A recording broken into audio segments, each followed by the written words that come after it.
Hello everybody, today we are going to review this Ferrari 640. This was the one driven by Gerhard Berger, and this is a really old miniature. We'll talk about that later. He finished 7th in the standings. His teammate finished 4th in the standings, winning 2 races.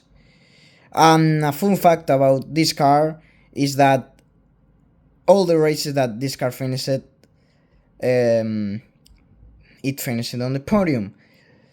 In total, between the two cars, this car finished 9 races.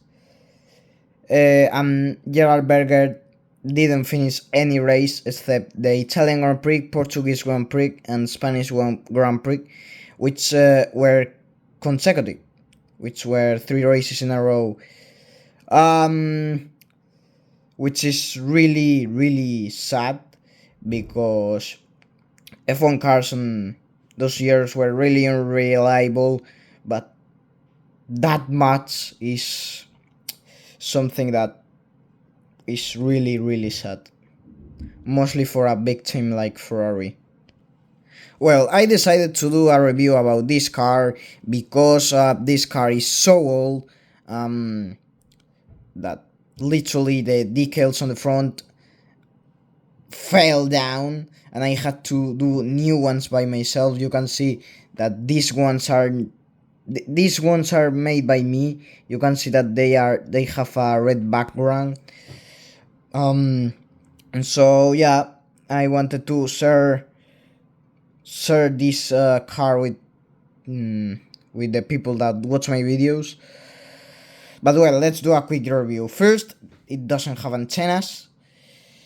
The cars on these years didn't have a lot of antennas, but they have the couple. The decals are terrible, to be honest with you. You can see the background there, but that's because of the time this car, of how old this car is. I have more Onyx cars, and yeah, most of them have problems with the decals. These ones are the ones made by me, as I said. The front wing is quite average, with the Goodyear sponsors there. The yellow one is there and the other one is completely out of position. This one, the side, it's better on the side. The floor is quite simple, but all the decals are good here. You can see that the Marlboro sponsor was still present on this car. I think it was removed from 1991 onwards. And let's take a look at the back. It's also pretty simple. It's quite bad. Not gonna lie, it's quite bad.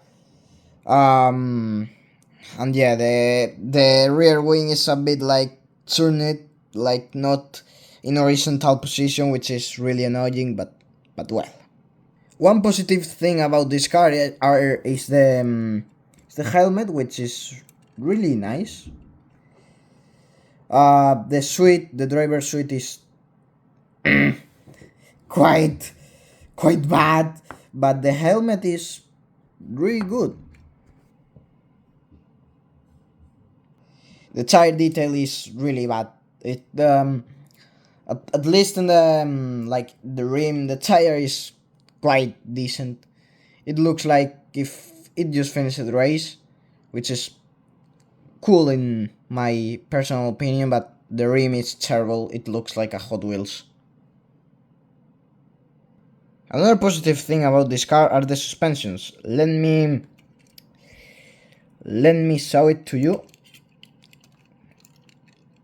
This car has got suspension, which is really cool. It rolls quite nicely. But yeah, the suspension thing is actually quite cool and I appreciate that. One thing that I have to mention of the Onyx cars is this. This one says that it was made in Portugal. And this is a very good way to differentiate good Onyx models with this type of Onyx models. The good Onyx models were made in China, while these ones were made in Portugal.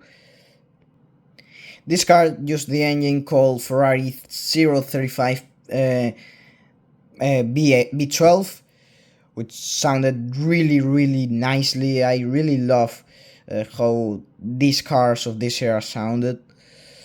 Won 3 races, 2 by Mansell, and 1 by Berger. This car finished third in the Constructors' Championship, and of course, this season 1989 was characterized by the battle between Prost and Senna that didn't end so well in the Japanese Grand Prix after that collision. My personal opinion is that Prost had the fault, and he had friends in the FIA, so yeah, they gave the championship to Prost. That's my opinion.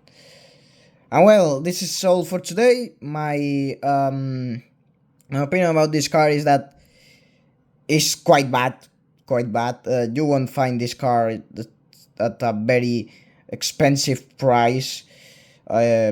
So yeah, at least that's the thing. If you want a Ferrari 640 for a cheap price, with the driver, because Altair released another one which is much better than this one, and it's also not really cheap and really expensive.